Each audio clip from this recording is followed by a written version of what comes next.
One morning in AD 79, a baker in Pompeii placed several round loaves inside his oven. He expected to return later and sell them to customers. He never imagined that nearly 2,000 years later, archaeologists would discover those same loaves blackened and preserved beneath volcanic ash. For this story, we will follow a fictional Pompeian family, Marcus, his wife Livia, and their 12-year-old daughter Tullia. They were not real historical individuals, but the city around them, the eruption, and the events of Pompeii's final hours are based on archaeological evidence. That morning, Pompeii was alive. Merchants raised the shutters of their shops. Wooden carts rolled across stone streets. Bakers prepared circular loaves divided into sections. Workers stopped at roadside food counters called thermopolia, where warm meals were stored inside large jars built into decorated counters. Political advertisements covered walls, while ordinary people scratched jokes, insults and declarations of love into the plaster. Pompeii was not a silent ruin. It was a crowded Roman city filled with business, food, gossip, arguments and ambition. Above it stood Mount Vesuvius. To the people of Pompeii, the mountain was simply part of the landscape. The region had experienced earthquakes before, including a powerful one that had damaged the city years earlier. So when the ground trembled again, most residents did not immediately panic. Then, around midday, an enormous explosion tore through the mountain. A dark column of ash, rock and gas rose high into the sky. From across the Bay of Naples, the Roman writer Pliny the Younger later compared its shape to a pine tree, a narrow trunk rising upward, before spreading into enormous branches. People stepped into the streets and stared. Some prayed. Some collected valuables.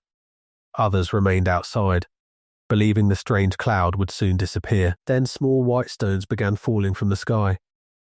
They were pieces of pumice volcanic rock filled with air.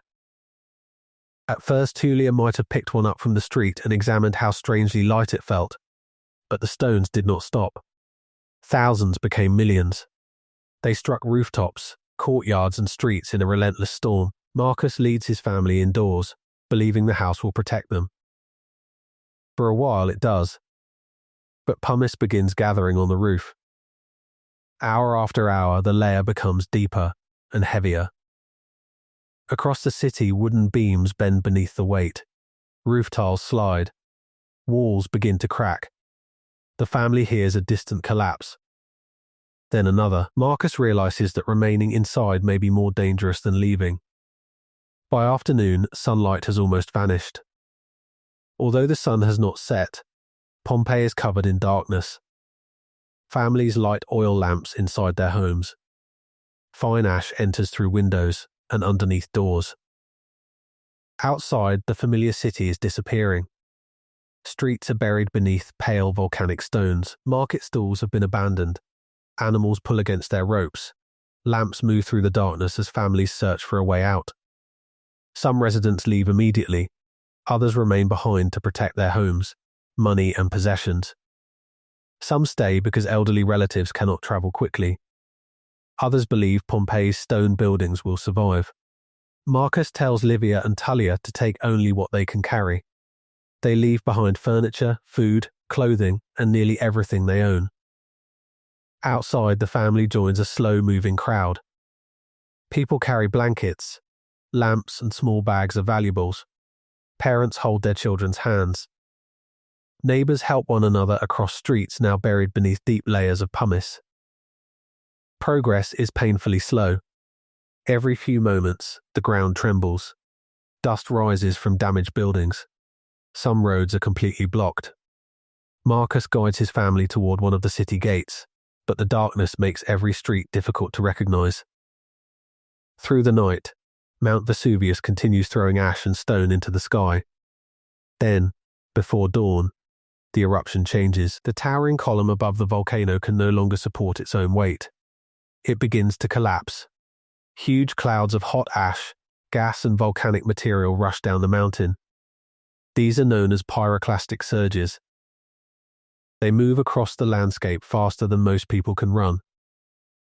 From the road outside the city, Marcus and his family hear a deep sound approaching from the direction of Vesuvius. Behind them, Pompeii is almost completely hidden.